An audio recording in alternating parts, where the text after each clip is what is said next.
Opinions unite, opinions divide. Our freedom struggle was an array of conflicting ideas. Disagreements became an important culture. It is a culture. We always have had different schools of thought. Here, we begin with some students discussing current strikes. Let us observe how diverse the opinions are about violence.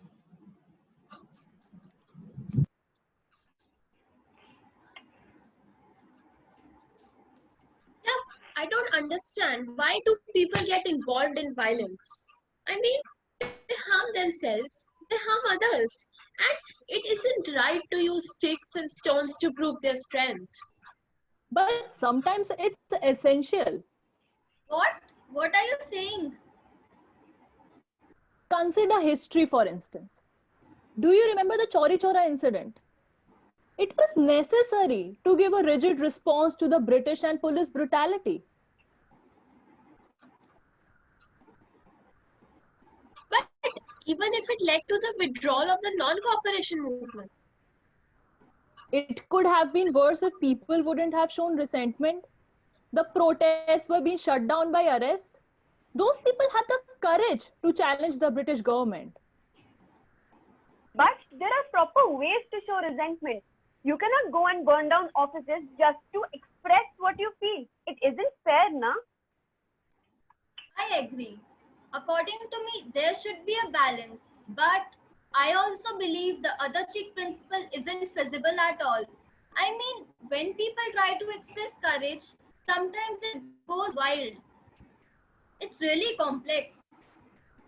and it isn't, like violence and anger do not serve any purpose. We just become a prey of violence. We always do. So what you are trying to say कि अगर कोई एक गाल पे थप्पड़ मारे तो उसे दूसरा गाल दिखा दो. I don't see how that's logical. Brutality begets brutality. One should not tolerate mess.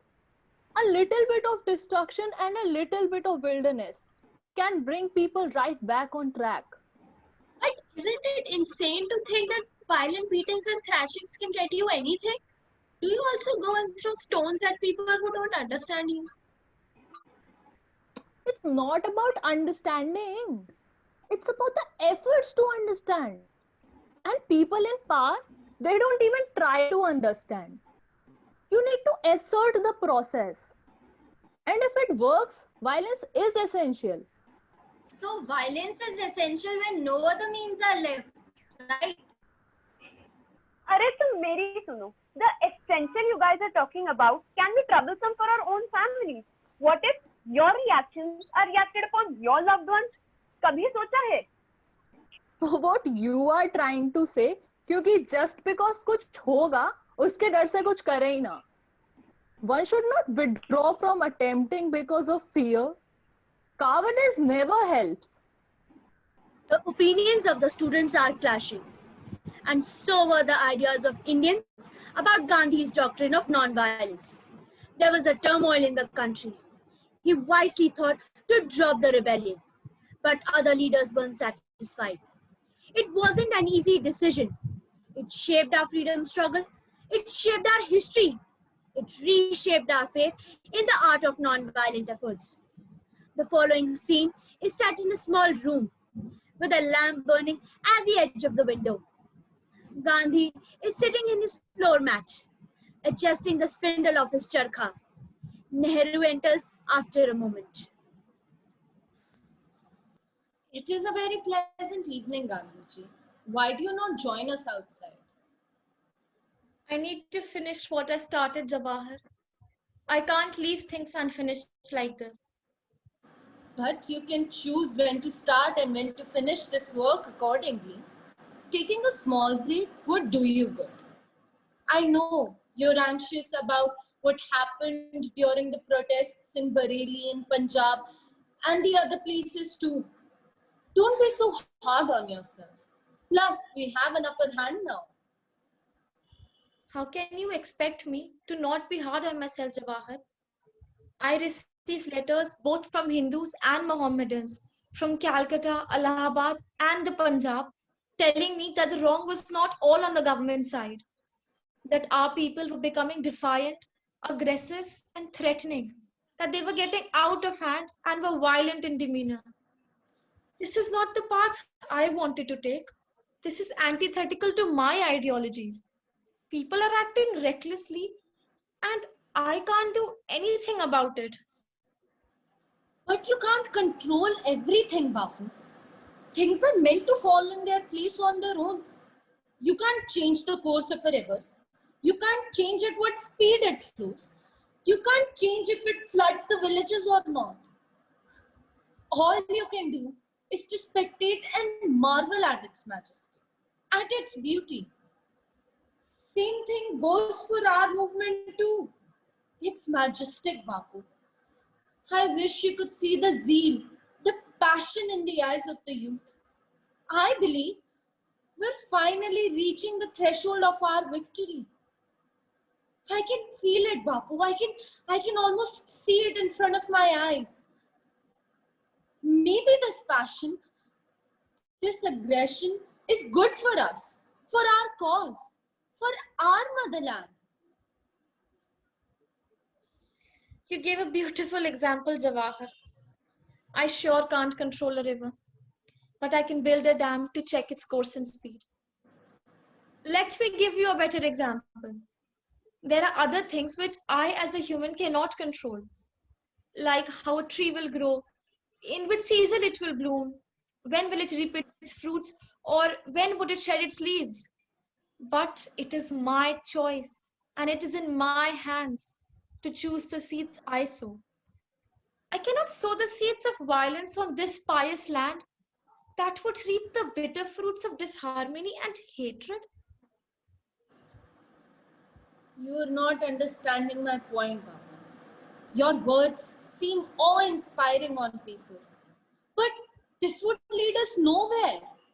Our fellow brethren have been oppressed for so long, it is only justified by their anger.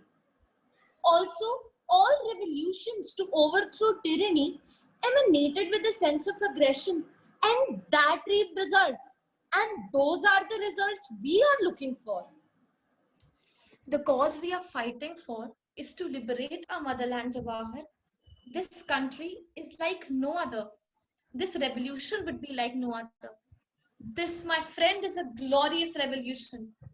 We would defeat our oppressors with love and compassion, and not violence and hatred.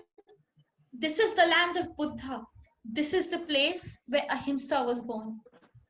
Sir, I have a telegram for you. It is very urgent. Come, my child, hand it to me. Gandhi grows serious. His brows knot together, and a thread of sweat forms at his temple. He sits down on a chair and tries to calm his nerve. Nehru gets anxious and approaches him. What is the matter, Bapu? You seem distressed. I told you that this would go out of hands, that this would not end well. Read it yourself and tell me if the passion and aggression that you were advocating still holds any ground. But Bapu, I need to leave for Chauri Chora right now. why? I'm calling off this movement. Why? We can't go on like this. But don't be in such a haste to take a final decision, Bapu. Let us at least speak to the other members. I assure you, we can find a solution to this. We can find a middle path.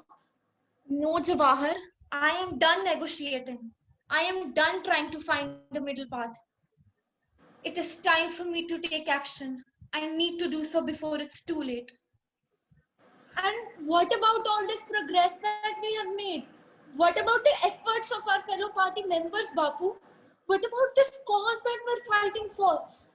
Are you going to give it all up just for your ideologies? No, Jawahar, I am trying to save our cause before it gets hazy in the hogwash, before it turns disarray.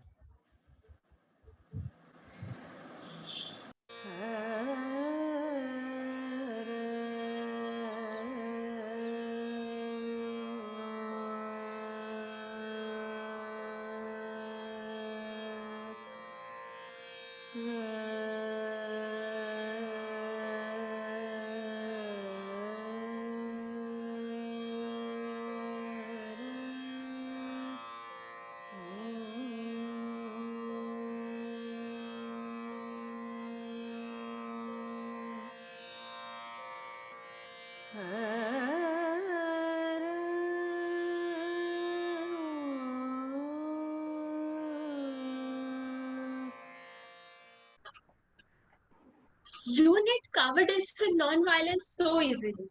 It is patience which requires more courage. And you cannot undo Gandhi's efforts to bring things together and back in order to prove that unrest is all powerful and divine. And I mean, people are often misled. They destroy. And then the havoc keeps on getting multiplied. Yes, in fact, these violent strikes and protests lead to the disappearance of primary motives. You break bones, demand rights, and lose every chance to obtain what you deserve. And what about the defense forces at our borders? Can they give up violence?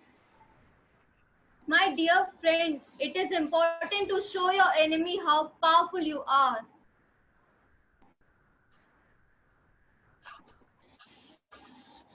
Absolutely. When common people show vigor, we are honored with arrest and all sorts of blame. Is it because the problem is too trivial? Or are we too selective with what we need to bring into light? Opinions unite, opinions divide. It was also complex between those who opposed Gandhi's patience related to the British government and those who believed in his doctrine of non-violence. Have you ever wondered what Gandhiji might have felt after it all went wrong? What about those who expected this movement to be a success through violence? When you lead, people expect and keep expecting more.